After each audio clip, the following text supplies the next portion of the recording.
안녕하세요. 예, 이번 시간에는 함석헌 선생이 고전을 어떻게 읽었는지 한번 살펴보겠습니다. 제가 이곳에 와서 기념관 이곳저곳을 살펴봤는데 선생님께서 평소에 생전에 기거하시던 공간에 들어가 봤더니 책장에 책이 쭉 꽂혀 있더라고요. 그 책 보니까 노자도 있고 장자도 있고 물론 성서도 있고 그리고 노자의 여러 주석서, 장자의 여러 주석서들을 살펴볼 수 있었습니다. 그리고 85년에 그 화재가 일어나서 그 책이 일부가 탔는데 그 불탄 흔적도 그대로 남아 있더라고요. 그 중에는 이제 일본학자 모라시 데츠지가 쓴 대한화 사전 한 권도 있더군요. 본래 이제 12권짜리 책인데 한 권만 남아 있는데 그 한 권도 이제 불에 그을린 흔적이 있더라고요. 그 한 권만 다행히 살아남은 것 같습니다. 보면서 선생께서 읽으셨던 책을 나도 읽었구나 이런 뿌듯함도 함께 느낄 수 있었는데 그런 뿌듯함이 자랑이 될 수는 없었던 게 저는 선생처럼 고전을 읽지를 못했습니다. 고전을 예책으로 읽었던 거죠. 그런데 선생께서는 시대의 자리에서 고전을 읽었다. 또 그렇게 읽어야 한다고 말씀하셨거든요. 사실 고전이라고 하는 게 문자 그대로 풀이하면 오래된 전적 이런 뜻이죠. 오래된 책, 옛책 뭐 이런 뜻인데 그 고전이 성립된 시기를 기준으로 보면 그게 옛책일 수가 없겠죠. 그것은 그 당시의 책, 다시 말하면 지금의 책일 수밖에 없습니다. 그런데 우리는 그 고전의 권위는 높일 줄 알면서 실제로 우리 삶으로 끌어들이지 못하고 옛책으로 읽고 지나가는 것 아닌가 싶어서 좀 부끄럽기도 합니다. 제가 이제 그런 식으로 읽었거든요. 다행히 저는 이제 선생의 글을 읽으면서 지금의 책으로 고전을 읽기 시작했습니다. 그래서 선생이 어떤 뜻에서 그런 말을 남기셨는지 조금씩 알아보는 시간을 갖도록 하겠습니다. 선생의 글 중에는 역시 가장 많은 사람들이 읽었을 법한 글이 생각하는 백성이라야 산다. 이 글이겠죠. 이건 이제 당시 이제 자유당 독재 시대니까 좁게 이야기하면 자유당 독재 정권을 비판한 글입니다. 그런데 이제 넓게 보면은 사실 이 동족 삼잔의 비극, 한국 전쟁을 치렀죠.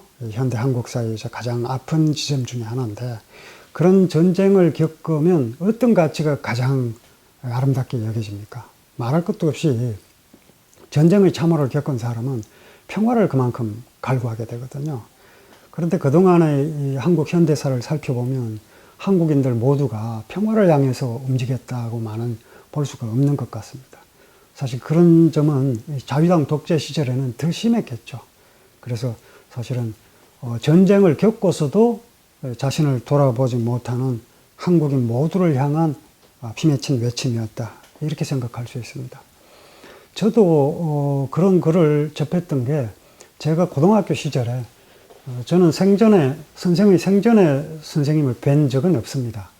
그런데 이제 다만 글은 봤는데 제가 고등학교 때 학교 앞 서점에 그 당시 이제 수학 선생님을 하시다가 정년 퇴직하신 분이 서점을 운영하고 계셨거든요. 제가 이제 서점에 자주 들렀더니 이런저런 책을 추천해 주셨는데 그때 그 책이 시알의 소리였어요. 지금도 똑같은 디자인으로 나오고 있죠. 방금도 또 한 권 받았습니다. 그 생각이 났는데 그 당시에 이제 선생의 글을 접했는데 그때는 소화를 못했습니다. 워낙에 이제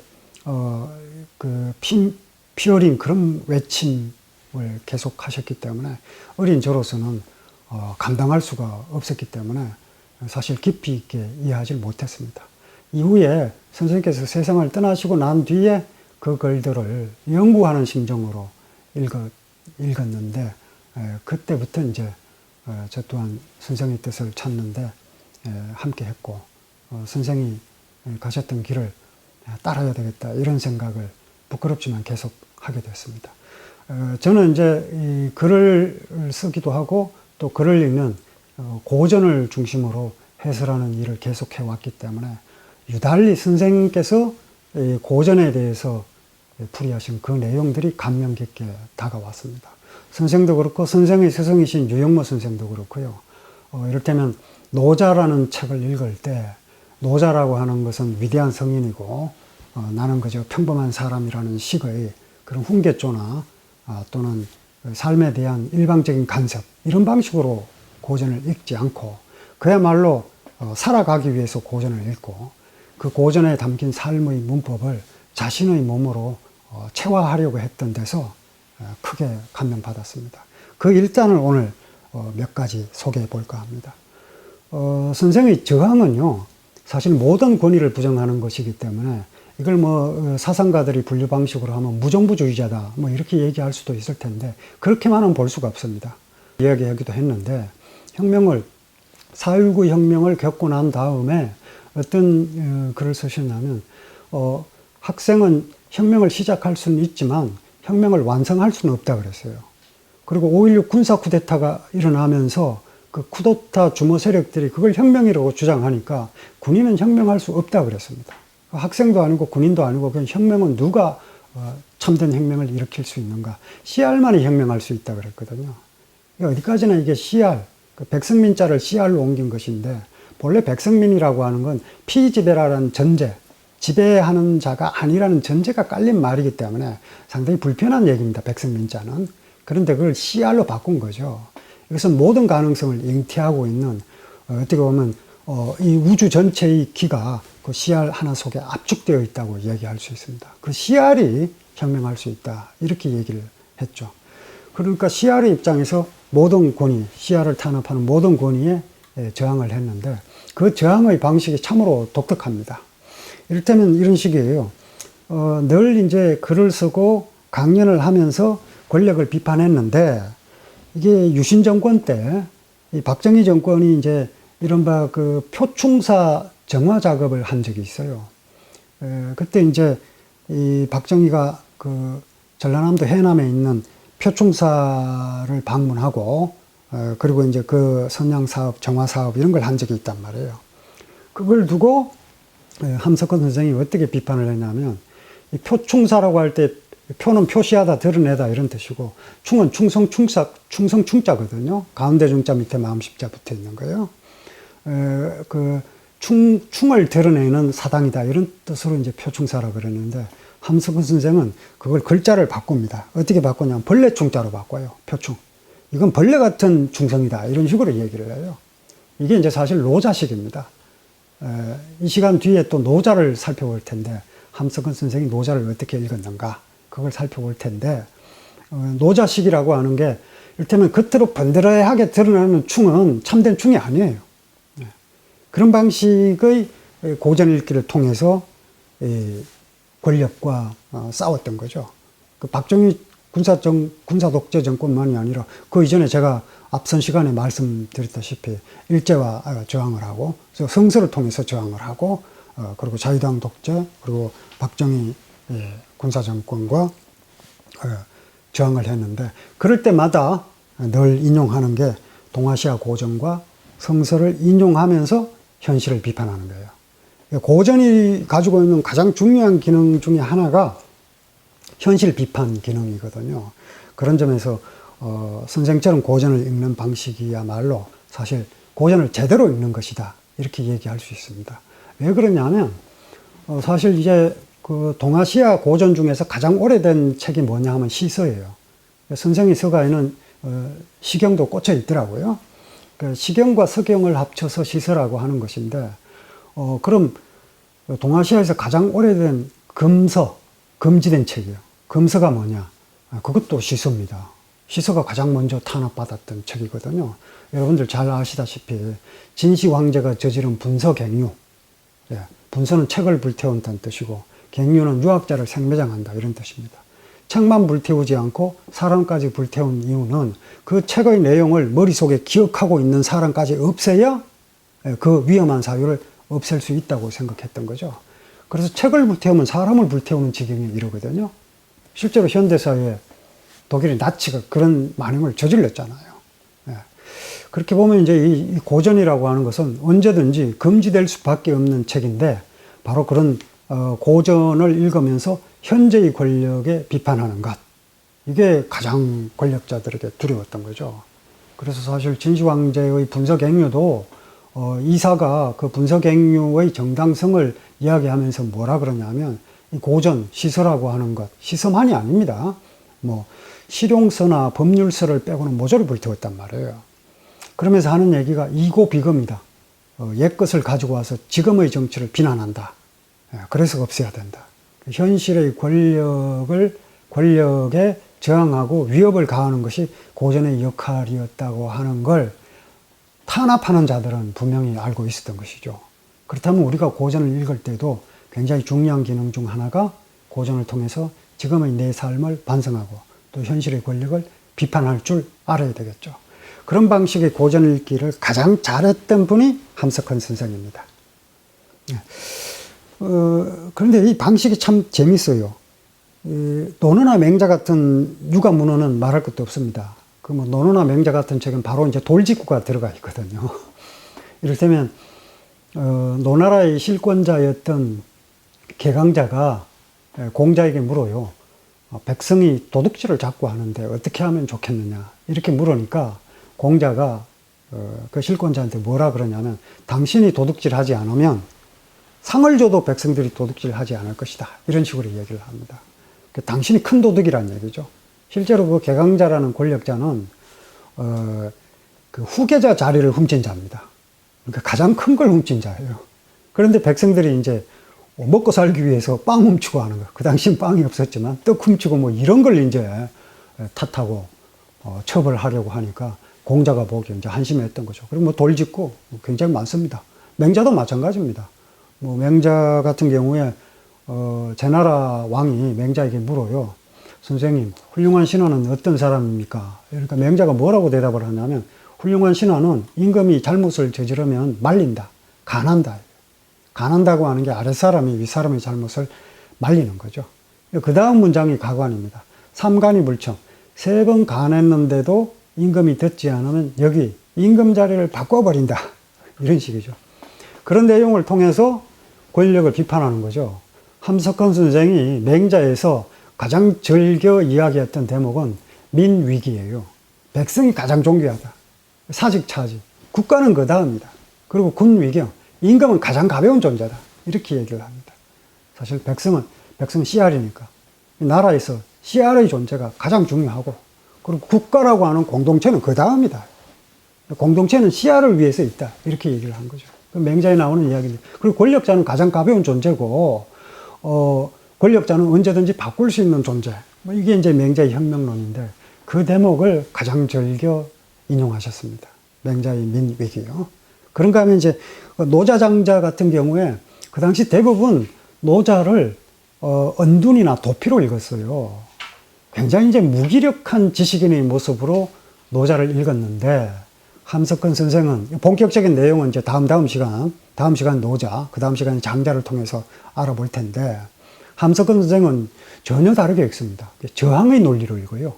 노자의 반은 역설을 통해서 현실의 그 지배적인 통념, 지배 이데올로기를 격렬하게 비판합니다. 저는 그게 노자의 본질을 꿰뚫었다고 보고요. 그리고 장자, 뭐 남들 다 바쁘게 일하는데 혼자 낮잠이나 자고 나무 아래서 낮잠이나 자고 뭐 이게 이제 장자거든요.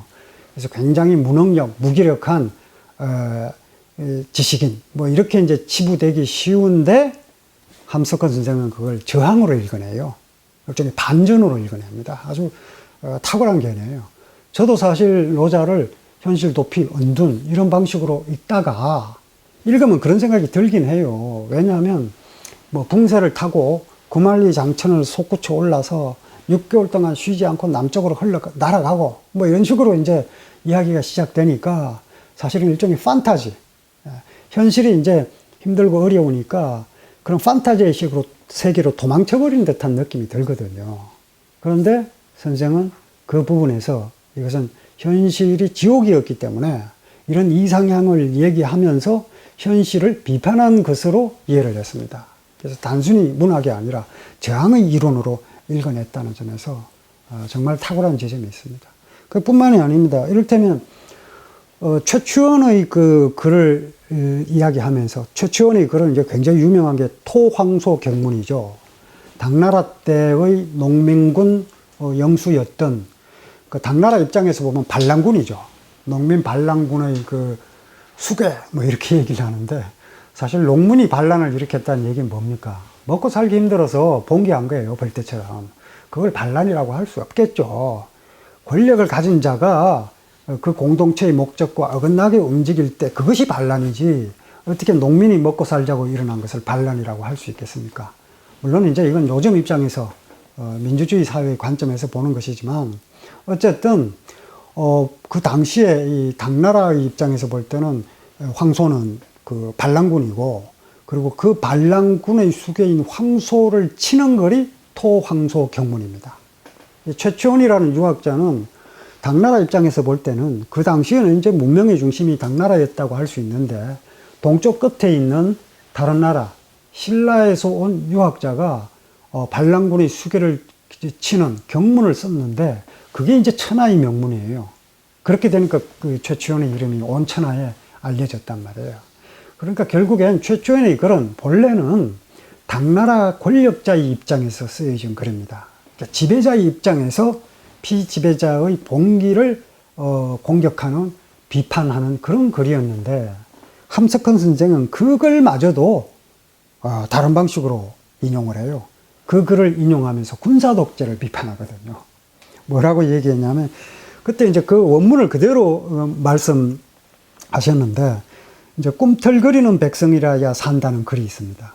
거기에 이제 이 최추원의 글 토황소 경문을 인용하고 있는데 최추원이 신라 때만 있고 지금은 없는 줄 아느냐? 지금도 세상을 망가뜨리는 놈은 그리고 원문을 얘기해요. 불유 천하지인 개사 혈육이요 어격 지중직위 이의 엄주라. 온 천하 사람들이 다 드러내놓고 반란의 수괴인 너를 죽이려 할 뿐 아니라 땅속의 귀신들까지도 지하에 있는 귀신들까지도 이미 몰래 너를 죽일 것을 의논했을 것이다. 이런 얘기를 하면서 5.16 쿠데타를 비판해요. 사실 이제 그 대목이 최추원이 쓴 토황소 경문을 읽고 반란군의 수괴인 황소가 침상에서 굴러떨어졌다 그러거든요. 아마 과장이었겠지만 반란을 일으키는 그 우두머리가 뭐 글 읽고 그것 때문에 뭐 침상에서 떨어지고 하진 않았을 거예요. 그 정도 간담으로 무슨 반란을 일으켰겠습니까? 이제 근본적으로 보면 반란이 아니지만 어쨌든 그런 내용을 인용하면서 5.16 쿠데타를 비판한 거죠. 그러니까 기본적으로 이 쿠데타 세력을 반란 세력이라고 얘기를 한 겁니다. 그리고 앞서 제가 말씀드린 것처럼 군인은 혁명할 수 없다. 물론 학생도 혁명을 완수할 수 없다. 그럼 누가 혁명을 할 수 있느냐? 오직 CR만이 할 수 있다. 사실은 혁명이란 말 자체가 명이 운명이라고 할 때 명자인데 그때 명은 천명입니다. 하늘의 명령을 받아서 백성을 통치할 권한을 갖게 된 거란 말이에요. 그런데 덕이 있는 사람이라야죠. 맹자에 따르면요. 덕이 없으면 그 천명이 옮겨가는 겁니다. 천명은 일정치 않아요. 이제 서경에도 나오는 얘기고요. 그러면 그걸 바꾸는 게 혁자예요. 가죽혁자인데 가죽혁자가 바꿀 혁자의 뜻이 된 것은 그 짐승의 그 털이 철마다 이제 털갈이를 하죠. 겨울에는 겨울철이 되면 이제 털이 가늘어지고 또 개수가 많아지고 이러면서 이제 무리가 바뀌니까 가죽혁자가 바꿀 혁자의 뜻으로 쓰입니다. 그걸 바꾸니까 결국엔 이제 이 지배 세력이 교체되는 겁니다. 그런데 지배 세력이 교체되는 건 결국 CR이 주인이 되는 그런 세상을 얘기하는 거죠. 그러니까 그런 관점에서 보면은 사회 일부 계층이 이렇게 해서 혁명이라고 주장하는 것은 설득력을 잃어버리게 되는 거죠.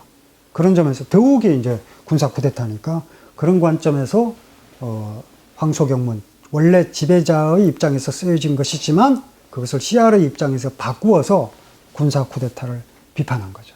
이건 사실은 고전이 담고 있던 그 맥락조차도 넘어서 새로운 방식의 고전을 써넣깁니다. 결국 우리가 현실 속에서 어떻게 고전을 읽고 어떻게 실천하느냐에 따라서 고전을 새롭게 만들어 갈 수도 있는 거죠. 그리고 고전이 지금의 책으로 바뀌는 겁니다. 많은 사람들이 그냥 책 따로 나 따로 놀거든요. 그걸 뭐 서자 아자라 그래요. 책은 책대로 놀고 나는 나대로 놀아요. 대체로 이제 지식이 많은 사람들이 그렇거든요. 뭐 그런 점에서 저도 참 부끄럽긴 합니다만 어쨌든 그걸 자기 삶의 문법으로 끌어들일 수 있어야 제대로 된 고전 읽기라고 할 수 있습니다. 선생이 이런 생각을 가지게 된 것은 상당히 어린 시절부터 시작된 것 같아요. 이를테면 선생은 9살 때 그때 이제 나라가 망했다. 1910년이죠. 선생이 1901년에 태어나셨으니까 1910년에 경술국치 나라가 망한 거죠. 그 당시에 이제 어른들이 교회에 모여서 통곡을 하더라는 거예요. 그러면서 그때 엄청난 충격을 받았다고 합니다. 그리고 이후에 선생이 기독교 사상을 적극적으로 도입하고 또 접하고 성서를 부지런히 읽고 한 것도 그런 맥락에서 받아들였다고 이야기를 합니다. 그래서 이 기독교는 민족주의를 타고 왔다 이렇게 얘기를 합니다. 사실은 이제 그런 민족주의라고 하는 일제의 무단 통치에 저항하는 수단으로서 기독교를 접하기 시작했던 것이죠. 그래서 선생의 그 민족적 지향이라든지 이런 것들을 그런 기독교와의 만남에서도 확인할 수 있습니다. 그리고 이제 오산학교에서 공부를 하고 또 성서조선에 글을 기고하고 앞서 말씀드린 것처럼 조화라는 글 때문에 함께 구검되기도 했죠. 그런데 그 성서조선에 연재를 한 것이 성서적 입장에서 본 조선 역사라는 글입니다. 이게 1934년 2월부터 시작해서 이듬해 12월까지 지속되는데 이게 이제 이른바 그 유명한 역사책 뜻으로 본 한국 역사로 훗날 출판이 됩니다. 그리고 이제 오산학교에서 가르친 과목이 수신, 요즘식으로 하면 도덕 과목이죠. 수신과 역사였거든요. 한국 역사를 가르치는데 훗날 선생이 어떻게 회고를 하냐면 그 당시 역사를 가르치면서 자기가 역사를 가르치게 된 것을 크게 후회하고 참 고통스러웠다 이렇게 얘기를 합니다. 왜냐하면 우리의 역사라고 하는 것이 어떤 제국주의적 관점에서 보면 찬란한 역사가 아니거든요. 그저 영토를 확장하고 대륙을 지배하고 뭐 이런 게 나와야 이제 이 찬란한 역사가 되는 게 제국주의 사관이거든요. 근데 그런 관점에서 보면 이게 초라한 역사고 어떻게 보면 찬란하기는커녕 피 흘린 피 맺힌 역사거든요. 그래서 굉장히 괴로웠다고 해요. 이런 걸 그대로 가르치면 학생들이 오히려 포기할 것 같고 그렇다고 해서 거짓으로 꾸며서 가르칠 수도 없고 말이죠. 예. 쉽게 얘기하면 거짓으로 꾸며서 가르치면 마음 편안합니다. 근데 역사란 것은 어느 역사도 마찬가지입니다. 찬란한 역사 아니거든요. 흑역사가 대부분이거든요. 근데 역사는 그런 겁니다. 역사가가 되는 게 쉽지가 않아요. 왜냐하면 누구나 찬란한 역사를 원하죠. 그래서 나쁜 역사 다 빼버리고 찬란한 역사만 기록하면 어떻게 됩니까? 역사가 아닌 게 되는 거거든요. 예. 그런가 하면 역사는 이제 권력자가 관심을 가집니다. 평범한 보통 사람들은 역사에 기록이 되지 않는데 권력자들은 기록이 되거든요. 그러니까 권력자들에게 우호적인 역사를 기술하지 않도록 권력자와 직접 싸워야 됩니다. 그리고 최종적으로 자기와 싸워서 이겨야 돼요. 왜냐하면 내가 쓰고 싶은 이야기와 실제 역사는 다르거든요. 그러니까 그런 고통을 그 당시에 맛본 거죠. 그래서 굉장히 힘들었는데 어떤 식으로 돌파를 하냐면 이것은 지금까지 인류의 역사가 불의의 역사였기 때문에 우리의 역사가 고난의 역사일 수밖에 없었다. 성서적 관점을 적용해서 한국 역사를 새롭게 풀어냅니다. 그래서 앞으로 정의의 시대가 도래하면 평화를 지향한 이 우리의 역사가 세계적으로 각광받을 수 있다. 이런 식으로 정면 돌파를 시도했습니다. 역시 역사를 읽는 방식도 탁월하죠. 동아시아 고전 중에서 역사를 읽는 방식도 그런 방식이었고 성서는 말할 것도 없고 서양의 시에 대해서도 마찬가지입니다. 선생께서 1937년에 서풍의 노래라고 하는 Ode to the West Wind 라는 시를 번역해서 실어요. 그 내용이 보면요. 이 원래 원문은 The trumpet of a prophecy, O wind, if winter comes, can spring be far behind. 이런 구절이 마지막에 나오는데 이걸 이제 예언의 나팔이여, 오 바람이여, 겨울이 왔거든 봄이 어찌 멀었으리요. 이렇게 번역을 해서 37년에 실었어요. 왜 그랬느냐. 일제의 강점이라는 이 시련 속에서 기어코 봄이 오고 말 것이라는 희망과 해방을 노래한 거거든요. 그리고 이제 광복이 왔죠. 그러고 나서 군사 독재가 시작되니까, 그리고 게다가 이제 72살 때, 1973년입니다. 10월 유신이 선포돼서 장기 집권으로 가게 되니까 다시 서풍의 소리라는 글을 CR의 소리에 연재합니다. 아무리 군사 독재가 판을 쳐도 기어코 생명이 움트는 봄이 오고 말 것이다. 이런 용기를 북돋기 위해서 이 시를 다시 번역해서 싣고 그랬던 것이죠. 결국 선생의 고전 읽기라고 하는 것은 그저 고전을 한가롭게 읽으면서 살아가는 것이 아니라 실제로 고전에 나와 있는 내용을 자기 삶으로 끌어들여서 고전이 된 삶을 살아가고자 했다.